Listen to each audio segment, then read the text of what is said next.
मसीह यीशु में आपकी सलामती हो अजीज़ों। मेरा नाम पास्टर स्टीफन जेम्स है और मेरा ताल्लुक़ Philadelphia Pentecostal church of Pakistan से है।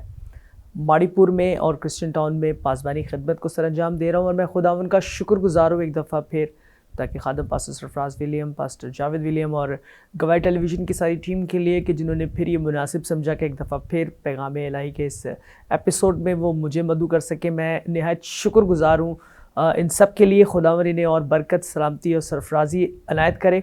अजीज़ों, आज जो बात मैं लेकर आपके सामने हाजिर हुआ हूँ, जो खुदावन ने मेरे दिल में डाली है, वो ये कि आज के दौर में हर इंसान आजमाइशों से घिरा पड़ा है। आजमाइश इंसान को तोड़ भी देती है और बना भी देती है। और हम में से हम जिस ख़ित्ते में रहते हैं, वहाँ अगर किसी पर आजमाइश आ जाए तो वो उसके लिए मज़ीद मुश्किलात का सामना करना पड़ जाता है, उसे वो मज़ीद मुश्किलात में गिर जाता है। उसकी वजह यह है कि हम में से ज़्यादातर लोग, अक्सरियत जो हमारी कम्युनिटी से ताल्लुक़ रखने वाले लोग हैं, वो खुदा के कलाम से नावाकिफ़ हैं। और वो तो है ही, अगर किसी पर कोई आजमाइश आ जाती है तो फिर आस पड़ोस और रिश्तेदार सब ये कहने लग जाते हैं कि यकीनन कुछ गलत हुआ है, ये मतलब खुदा की तरफ से सज़ा मिल रही है। तो वो सारी बातें हैं, लेकिन अजीज़ों, आजमाइश ईमानदार की ज़िंदगी का एक बहुत ख़ास हिस्सा है। आज हम सीखेंगे कि आजमाइशों और मुसीबतों में खुदा का मकसद क्या है, उसकी तलाश करना। कि अगर किसी ईमानदार की ज़िंदगी में कोई आजमाइश आ रही है, कोई ईमानदार रास्तबाज शख्स है, मान लेते हैं कि वो कह रहा है कि तो है तो वो होगा, वो आजमाइश में आ जाता है, तो उसमें, उस आजमाइश में या मुसीबत में जो उस पर आ रही है या जिसमें वो घिरा हुआ है, उसमें खुदा के मकसद को वो कैसे तलाश करें। अगर हम खुदा के कलाम का गौर मुताला करें, तरतीबवार मुताला करें और बड़े गौर और ध्यान के साथ सीखें, तो फिर हमें बहुत सारी बातें खुदावन के कलाम मुक़द्दस में से मिलेंगी। यूहन्ना की अंजील के 12वें बाब की 24वीं आयत में एक हवाला लिखा है, वो जो मैं आपके लिए पढ़ने लगा हूँ, मैं साथ निकालिएगा। यूहन्ना 12 बाब 24 आयत लिखा है, मैं तुमसे सच कहता हूँ कि जब तक गेहूं का दाना ज़मीन पर गिर कर मर नहीं जाता, अकेला रहता है, लेकिन जब मर जाता है तो बहुत सा फल लाता है। पाक कलाम के पढ़े जाने पर खुदावन की बरकत नाजिल हो। अजीज़ों, खुदावन के कलाम मुक़द्दस की रोशनी में यहाँ जो हन्ना ने जो बात कही है वो यही है, जो सिंपल सी बात है कि कोई अगर मर जाता है तो वो बहुत सारा फल लाता है, ठीक है। और अगर वो तन्हा नहीं रहता, अकेला नहीं रहता, तो वो फिर वो कुछ भी नहीं कर पाता। तो यहाँ मरने से मुराद ये नहीं है कि हम जो है वो इस फ़ानी ज़िंदगी से कूच कर जाएंगे। ये बात तो बिल्कुल हकीकत है, एक रियलिटी है कि जब इंसान ज़िंदा होता है तो उसकी कदर नहीं होती, लेकिन जब वो मर जाता है तो फिर जो है वो उसकी कदर लाजवाब हो जाती है। फिर हर किसी को ये लगता है कि मेरा इसके साथ बहुत अच्छा कनेक्शन था, ये बहुत अच्छा शख्स था। वो तो एक बात है, लेकिन कलाम मुक़द्दस की रोशनी में यहाँ यूहन्ना जो बात कर रहा है वो ये कि अगर कोई अकेला होता है, अगर कोई अपने आप को तोड़ लेता है, तन्हाई किसी को भी जो है वो सरफराजी नहीं बख्शती है। हाँ, ये बात बाइबल मुक़द्दस में लिखी है कि जो अपने आप को सरफराज करना चाहता है, जो अपनी तरक्की करना चाहता है, वो खुद को दूसरों से अलग कर लेता है। लेकिन वो दूसरों से अलग करके अगर नेगेटिविटी में फंस रहा है, अगर बुरे लोगों की सोबत में फंस रहा है या बुरी सोचों में फंस रहा है, तो वो कुछ नहीं कर पाएगा। अगर वो अपने आप को तन्हा कर रहा है लेकिन खुदा के साथ कनेक्शन बन रहा है, खुदा के साथ उसका रिश्ता बन रहा है, तो फिर वो बहुत मजबूत रिश्ते में कायम हो रहा है। या तोड़ने से मुराद ये है, मरने से मुराद ये है कि वो अपने आप को, अपने वजूद को एक तरह से ख़त्म समझता है कि मेरा वजूद ख़त्म हो चुका है। तो बाइबल को ये सिखा रही है कि वो बहुत सारा फल लाता है। फिर लिखा है कि जो कोई मर जाता है, यानी कि जो अपनी ज़िंदगी यीशु के नाम कर देता है। यहाँ भी बात उस शख्स की हो रही है जो यीशु के साथ नहीं है, जिसने अपनी ज़िंदगी गुनाह में गुजारी है और अब उसे लग रहा है कि मुझे आज़माइशों ने, मुश्किलों ने, परेशानियों ने चारों तरफ से घेर रखा है। तो फिर अजीज़ों, इसका मतलब है कि उसे तौबा की ज़रूरत है, उसे खुदा के साथ रिश्ता कायम करने की ज़रूरत है। यीशु एक वाहिद ऐसी हस्ती है जो इन मुसीबतों में, उसकी तन्हाई में, उसके हर एक पहलू में जहाँ से वो गुजर रहा है, उसकी हर एक आजमाइश में, हर एक मुसीबत में उसका साथ दे सकता है। और अफसोस के साथ कहना पड़ता है कि लोग ऐसे वक्त में खुदा को भूल जाते हैं, मज़ीद खुदा को भूल जाते हैं, क्योंकि उन्हें दुनिया की और मतलब आजकल के दौर की अगर बात करें तो उन्हें सोशल मीडिया पे बहुत कुछ ऐसा मिल रहा होता है जिनसे उन्हें तसल्ली मिल रही होती है, जिनसे उन्हें इत्मीनान मिल रहा होता है। और उनको लगता है कि ये जो 1-1.5 घंटा, 2 घंटा या सारी रात जो यहाँ हम गुजार लेते हैं, ये बहुत ही सुकून की होती है। हकीकतन ऐसा कुछ भी नहीं होता। वो सिर्फ ये वाली दिखाकर, ये वाली मारने वाली बात होती है। वो दुखों में मज़ीद इजाफा करने वाला सिलसिला है। लेकिन कलाम मुक़द्दस की रोशनी में लिखा है, गलतियों के ख़त में लिखा है कि अगर हम यीशु मसीह को कबूल कर लेते हैं और उसे अपना शख्सी निजात दहिंदा मान लेते हैं, और उसे अपना शख्सी निजात दहिंदा मानकर हम उसके कलाम के मुताबिक बपतिस्मा ले लेते हैं और फिर अपनी ज़िंदगी उसके नाम कर देते हैं, तो लिखा है, मैं तुमसे सच कहता हूँ, अब तुम जिंदा ना रहे बल्कि मसीह तुम में जिंदा है। और जिसमें मसीह जिंदा है उसकी ज़िंदगी आजमाइशों से ख़त्म नहीं होगी, आजमाइशें मज़ीद आएंगी। हाँ, पहले वाली आजमाइशें नहीं रहेंगी, फिर कुछ और आजमाइशें आएंगी, फिर और मुश्किलें आएंगी, कुछ और परेशानियाँ आएंगी। आप जब खुदा के सच्चे फर्जंद बन जाते हो, जब आप खुदा के बेटे बेटियों की फहरिस्त में शामिल हो जाते हो, जब आप खुदा के लोगों में शामिल हो जाते हो, तो आजमाइश और मुसीबत ईमानदार लोगों का एक आम सा तजुर्बा है। यानी कि रोज़मर्रा ज़िंदगी में आजमाइशें और मुसीबतें आती हैं, क्योंकि हमारी मुखालफत में जो खड़ा हुआ है वो बज़ाते खुद इब्लीस है, और वो बहुत सारे लोगों को इस्तेमाल करते हैं हमारे ख़िलाफ़, ताकि हमारी सुकून को, हमारे चैन को, हमारी नींदों को बर्बाद कर दे, हमारी जो फैसिलिटीज़ हैं उन्हें बर्बाद कर दे, हमारी सोचों को जो है वो तरम भरम करके रख दे। प्लीज़ किसी को भी इस्तेमाल कर सकता है, लेकिन अगर आपका रिश्ता खुदावन के साथ है तो फिर ये छोटी मोटी आजमाइशें बिल्कुल आपको कोई अहमियत नहीं रखेंगी आपके लिए। और आजमाया जाना ये एक फितरती अमल है।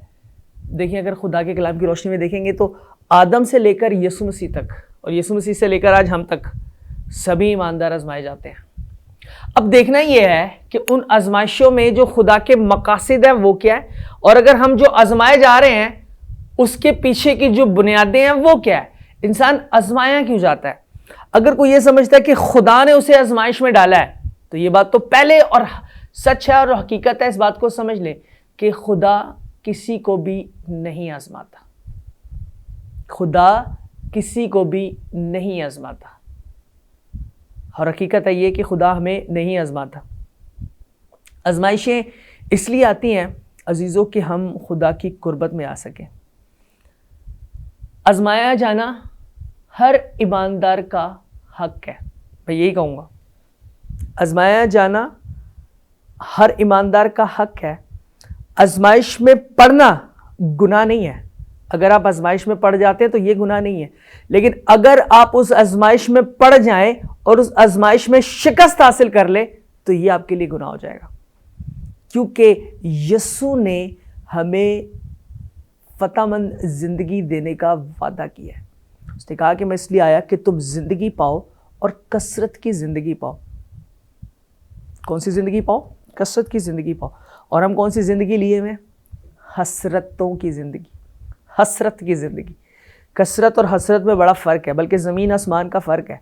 अगर यीशु के साथ कनेक्टेड रहेंगे, आजमाइशें आएंगी लेकिन कसरत भी आएगी, लेकिन अगर यीशु से खाली ज़िंदगी होगी तो फिर हर कदम पर सिर्फ हसरतें ही हसरतें आएंगी। तो अजीज़ों, अगर आप आजमाइश में पड़ गए हैं तो ये गुनाह नहीं है, ये सोच के अपने आप को हल्कान ना करें। लेकिन अगर आप उसमें शिकस्त खा जाते हैं, उस आजमाइश में शिकस्त खा जाते हैं, तो फिर ये आपके लिए गुनाह होगा। और इन मकासद को ढूंढना है कि वो आजमाइशें आई क्यों है और खुदा का मकसद क्या है आपको उन आजमाइशों में लाने का। क्योंकि खुदा आपसे प्यार करता है, खुदा हम में से हर एक से प्यार करता है, और वो किसी की भी हलाकत नहीं चाहता, वो हर एक की तौबा तक नौबत चाहता है। ख्वाहिश एक चीज़ है जो हमला होती है, गुनाह को चलती है, और गुनाह जब बढ़ चुके तो वो मौत पैदा करता है। हम अपनी ही ख्वाहिशों में फंसकर आजमाइशों में फंस जाते हैं जब हमें कुछ मिल नहीं पाता। और आजमाइश की जो जड़ है वो हसद है। हसद का सिंपल सा जो डेफिनेशन है, या सिंपल सी जो एक बात है, जो तारीफ़ है उसकी, वो ये कि कोई चीज़ जो किसी के पास है और वो मेरे पास नहीं, उस चीज़ को हासिल करने की जुस्तजू हसद बन जाती है। यार वो उसके साथ वक्त गुजार रहा है, वो उससे टाइम दे रहे हैं, उसके पास वो गाड़ी है, उसके पास ये वाली जॉब है, उसके पास वो वाला घर है, और जब वो चीज़ हमें मिल नहीं पाती तो हम उस शख्स से हसद करने लगते हैं, और फिर उसे हासिल करने के चक्कर में हम आजमाइश में पड़ जाते हैं। और एक सालिम हकीकत है, सच्चाई है। बाइबल मुक़द्दस में लिखा है, सच्चाई से वाकिफ़ होंगे, सच्चाई हमें आज़ाद करेगी। जो कुछ खुदा ने हमें दिया है, हमें उसके लिए हर एक हाल में खुदा का शुक्र अदा करना चाहिए। हाँ, अगर आप वाकई समझते हैं कि आप किसी चीज़ के हकदार हैं, तो डायरेक्टली इंटरेक्शन करने की बजाय खुदा के साथ राब्ता कायम कर लीजिए, क्योंकि बाइबल मुकद्दस में लिखा है अगर तुम मुझ में कायम रहो और मेरी बातें तुम में कायम रहे, जो चाहो मांगो वो तुम्हें मिल जाएगा। लेकिन जो शर्त है, हम इस वक्त को तो पकड़ लेते हैं, जो चाहो मांगो वो मिल जाएगा, लेकिन ये जो बात है कि अगर तुम मुझ में कायम हो, मेरी बातें तुम में कायम हो, कलाम का हमें पता नहीं है, यीशु मसीह को हम वक्त नहीं देते, वो मुझसे मोहब्बत करता है, मैं किसी और की मोहब्बत में गिरफ्तार हूं, मैं अगर उससे वही मोहब्बत करूंगा तो फिर उससे मुझे वही रिजल्ट मिल रहा होगा। अजीजों, इस बात को समझिए, अगर खुदा हमसे मोहब्बत करता है, हमें भी उससे मोहब्बत करनी है। जब हम उसकी मोहब्बत का रिजल्ट नहीं देते तो फिर जो तीसरा शख्स यानी इब्लीस है, वो फिर हमारी उस कमजोरी का फायदा उठाकर हमें आजमाइशों के दलदल में घसीट देता है, हमें वहां फंसा देता है, और ऐसा फंसाता है कि निकलने का फिर हमें रास्ता भी नहीं मिलता। लेकिन अगर कलाम को पढ़ना शुरू करेंगे, खुदा के साथ वक्त गुजारना शुरू करेंगे, तो फिर मुश्किल नहीं होगी। लेकिन जब हम आजमाइशों में पड़े हो, जब हम गुनाह में गिरे हो, उस वक्त हमारी हालत ये होती है कि हमने जब खुदा आके पुकारता है कि आदम तू कहाँ है, उस वक्त हम आगे से जवाब दे रहे होते हैं, ए खुदावन मैं डरा क्योंकि मैं नंगा था। उस वक्त हमारी ये हालत होती है कि हम खुदा का सामना नहीं करना चाह रहे होते। उस वक्त हमारी ये हालत होती है कि हम खुदा की आवाज़ को सुनना नहीं चाह रहे होते, हम खुदा के साथ वक्त नहीं गुजारना चाह रहे थे, क्योंकि अंदर का जो गिल्ट है, अंदर की जो शर्मिंदगी है, वो हमें खुदा के सामने झुकने नहीं देती। हिम्मत कीजिए, हौसला कीजिए और दुआ में वक्त गुजारिए। देखिए बाइबल मुकद्दस में लिखा है अगर अपने गुनाहों का इकरार करें तो वो हमें सारी नाराज़गी से पाक करने में सच्चा और आदिल है। अपनी सोच के गुनाह का इकरार करें, अपने दिल के गुनाह का इकरार करें, अपने किरदार के गुनाह का इकरार करें। अगर आपको लगता है कि किसी जगह पर आप कमज़ोर हैं, तो सिंपल से खुदावन की हुजूरी में जाकर उससे कहिए कि खुदावन मैं माफ़ी का तलबगार हूं। अगर आप ईमानदार हैं तो भी, गुनाहगार शख्स तो जाकर कहता है कि खुदावन मैं गुनाहगार हूं, मुझे माफ़ कर दे। ईमानदार शख्स कहता है खुदावन मैं गुनाहगार नहीं हूं। और ये बात सच है, ईमानदार शख्स को भी अपने गुनाहों के इकरार करने की ज़रूरत है। अफसोस के साथ कहना पड़ता है, ईमानदार लोगों की ज़िंदगी में ही ज़्यादा गुनाह है, इसीलिए वो आजमाइशों में फंसे हैं, क्योंकि इब्लीस जो है वो जानता है और वो आपको वहाँ से निकलने भी नहीं देगा। ईमान की आजमाइश सब्र पैदा करती है अजीज़ों। लिखा है खुदावन के कलाम मुकद्दस में, खुदावन उन सब के करीब है जो उससे दुआ करते हैं। उन सब के करीब है जो उससे दुआ करते हैं, जो सच्चाई से दुआ करते हैं, उनके करीब है। फिर कलाम मुकद्दस में ये भी लिखा है कि ईमान की आजमाइश, ईमान की बर्दाश्त सब्र पैदा करती है। जब आप ईमान जो आजमाइश है, ठीक है, जो ईमान की जो आपकी आजमाइश है, जब आप उसे बर्दाश्त करते रहते हैं तो आप में सब्र आ जाता है। सब्र से पुख्तगी और पुख्तगी से शर्मिंदगी नहीं आती। अजीज़ों, खुदावन के कलाम मुकद्दस में कनेक्ट होने की ज़रूरत है, उसके साथ जुड़े रहने की ज़रूरत है। वो भला है, उसकी शफ़क़त अब्दी है और उसकी वफ़ादारी पुश्त दर पुश्त रहती है। अजीज़ों, कुछ बातें हैं जो हम अभी देखेंगे अगले सेशन में। ब्रेक के बाद जब वापस आएंगे तो हम ये देखेंगे कि कुछ बातें हैं जिनको हमने देखना है कि वो मकासद जिनको बाइबल मुकद्दस में दर्ज किया गया है वो क्या है। सो हमारे साथ कनेक्टेड रहिएगा। ब्रेक के बाद हम वापस आएंगे और हम जो है वो यहाँ से कंटिन्यू करेंगे।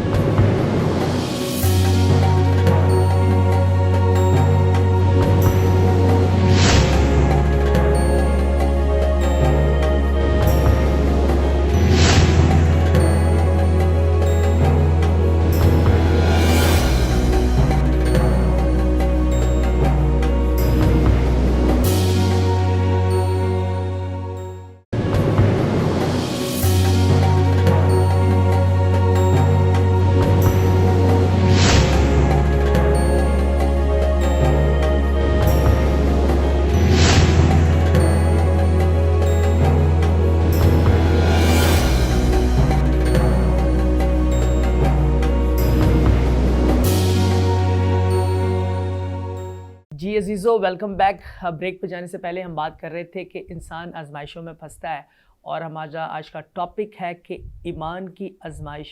ईमान की आजमाइश क्या है और आजमाइशों और मुसीबतों में खुदा के मकासद को कैसे तलाश किया जाता है। मैंने बहुत सारी बातें जो हैं वो बाइबल मुकद्दस में से भी और सोशली भी जो है वो आपके साथ शेयर की हैं ब्रेक पे जाने से पहले। अब आइए ज़रा और चंद बातों को जो है वो देखते हैं। अजीज़ों, बाइबल मुकद्दस में लिखा है अगर कोई मेरे पीछे आना चाहे, यीशु ने कहा, अपनी खुदी का इनकार करे। लूका की अंजील 19वें बाब की 23 आयत में लिखा है अपनी खुदी का इनकार करे और अपनी सलीब उठाए। अरे अजीज़ो, सलीब का जो लुग़वी मतलब ही दुख है। अगर यीशु के पीछे आएंगे तो दुख तो बर्दाश्त करने पड़ेंगे, लेकिन जब हम दुखों में फंसते हैं तो फिर हम कहते हैं कि नहीं, हमें यीशु के साथ नहीं चलना। बहुत सारे लोग इसीलिए छोड़कर चले जाते हैं। खुदा के एक बड़े अजीम खादम है, अभी वो यीशु के पास हैं, वो कभी कहा करते थे तो मैं उनकी बात आज याद करता हूँ। मुझे बड़ी बरकत मिलती है कि अगर कोई ईमानदार शख्स 10 साल अपनी ज़िंदगी के साथ गुजार लेता है, अपनी ज़िंदगी के 10 साल यीशु के साथ गुजार लेता है, तो फिर हकीकतन वो ईमानदार या रासपास बन जाता है। लेकिन बहुत सारे लोग वो हैं जो बपतिस्मा लेने या यीशु को कबूल करने के पहले साल ही में या कुछ महीनों में ही जब वो खुदा से वापस दूर हो जाते हैं, वापस पलट जाते हैं, वापस उसी ज़िंदगी में चले जाते हैं। उनकी ज़िंदगी ठोकरों का सबब बनती है, उनकी ज़िंदगी मुश्किलों का सबब बनती है, परेशानियों का सबब बनती है। तो अज़ीज़ों, उसमें से निकलने की हमें ज़रूरत है। लिखा है एक और जगह पर, एक और भी बात जो है वो मेंशन की गई है, आज़माइश हमें निजात की तरफ राग़िब करती है। जब हम आज़माइश में फंसते हैं तो हमें ये मौका मिलता है कि हम खुदावंद की तरफ कनेक्ट हो सकें। हुज़िया 5:15 में बड़ी खूबसूरत बात लिखी है। खुदा कह रहा है हुज़िया 5:15 में, वो अपनी मुसीबत में बड़ी सरगर्मी से मुझे तलाश करेंगे। जब हम मुश्किल में फंसते हैं, जब हम टेंशन में आते हैं, जब हम दुख में आते हैं, तकलीफ में आते हैं, उसको सिर्फ खुदाया खुदाया खुदाया हो रही होती है। और उसके अलावा ये है कि हमें वक्त नहीं मिलता, हमें वक्त निकालना पड़ता है, और निकलता भी तो नहीं है, यही तो मसला है। और अगर कोई हमें कह दे कि आओ इबादत पे चलें, दुआ कर ले, बाइबल पढ़ लो, चर्च चलो, तो उस वक्त हमारे चेहरे देखने वाले होते हैं। ऐसा ना कहो, मैं बहुत मसरूफ़ हूँ। मसरूफ़ियत क्या है हमारी मसरूफ़ियत हमारी सोशल मीडिया है। हम फेसबुक पे कनेक्टेड हैं, हम व्हाट्सएप पे कनेक्टेड हैं, हम इतने मसरूफ़ हैं। पिछले दिनों में मैंने अपने चर्च में सर्वे किया, और मेरे चर्च के जो लोग सुन रहे हैं, मेरी कलीसिया के जो लोग सुन रहे हैं, उन्हें पता है कि मैं उन्हें इस बात से आगाह कर चुका हूँ।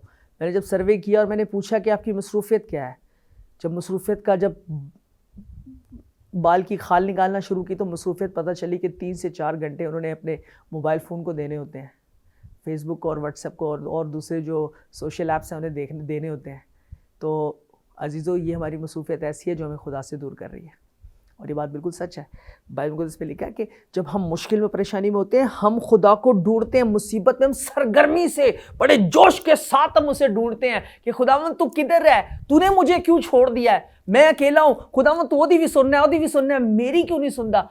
जब अच्छे वक्त में आप उसे टाइम नहीं दे रहे तो बुरे वक्त में फिर कैसे आप उसे पुकारो। वो जो पहले से लाइन में खड़े हैं, जो सुबह शाम रात दिन दोपहर हर वक्त उसके साथ कनेक्टेड रहते हैं, अजीजों, उनका हक पहले बनता है। खुदा प्यार तो सबसे करता है, लेकिन जो लायक बच्चे होते हैं, जो वफादार बच्चे होते हैं, जो ताबेदार बच्चे होते हैं, उन्हें ज्यादा अहमियत दी जाती है। हाँ, मोहब्बत तो हम अपने सारे बच्चों से करते हैं, लेकिन जो थोड़े से टेढ़े हो, जो वक्त ना दे, जो ताबेदार ना हो, जो वफादारी ना दिखा रहे हो, सुन तो उनकी भी लेते हैं, लेकिन उन्हें फिर थोड़ा सा रट्टा डालना पड़ता है। और ये बात बिल्कुल हकीकत और सच है। हमारे साथ भी बिल्कुल ये सही है। हम जब मुश्किलों और आज़माइशों में फंस जाते हैं, हम खुदा के सामने गिड़गिड़ा कर रोने लगते हैं कि खुदावंद तू मेरी नहीं सुन रहा। उस वक्त खुदा चाह रहा होता है, ये जो आज़माइशें ये इसीलिए होती हैं कि खुदा चाहता है कि हम उसके साथ कनेक्ट हो, हम उसके साथ जुड़े, क्योंकि उसने हमें अपने लिए बनाया है कि हम उसकी हम्द करें, और हम अपनी ही हम्द किए चले जा रहे हैं, हम अपनी ही तारीफ किए जा रहे हैं। मैंने ये किया, मैंने वो किया, मैंने ऐसे कर दिया, मैंने वैसे कर दिया। ये सिर्फ पासबानों की हद तक बात नहीं है अजीजों, हमने इस बात को जाके जो है वो खादमों के साथ कनेक्ट कर दिया। अब आम जिंदगी में जाकर देखें, आपको बहुत सारे लोग ऐसे मिलेंगे जो अपने आप को खुदा के खादमों से ज्यादा रास्तबाज समझते हैं और कहते भी हैं, लेकिन इस बारे में कोई आवाज़ नहीं उठाता। और मैं लेकिन उठा रहा हूँ। खुदा ने मुझे तौफीक दी है, और प्लीज़ मेरे पैसे को फतवा मत लगा दीजिएगा।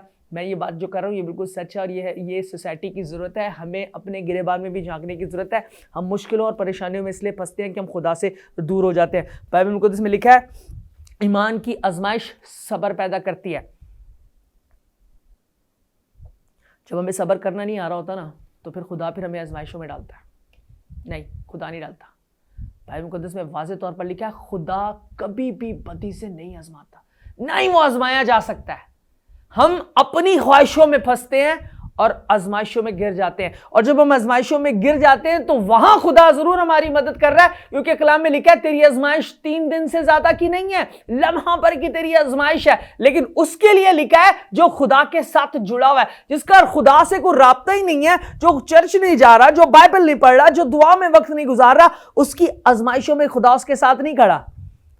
खुदा उसके साथ खड़ा है जो सुख में भी खुदा की तारीफ कर रहा है और वो दुख में भी कह रहा है कि तूने ही दिया था, तूने ही लिया है, तेरा ही नाम मुबारक है।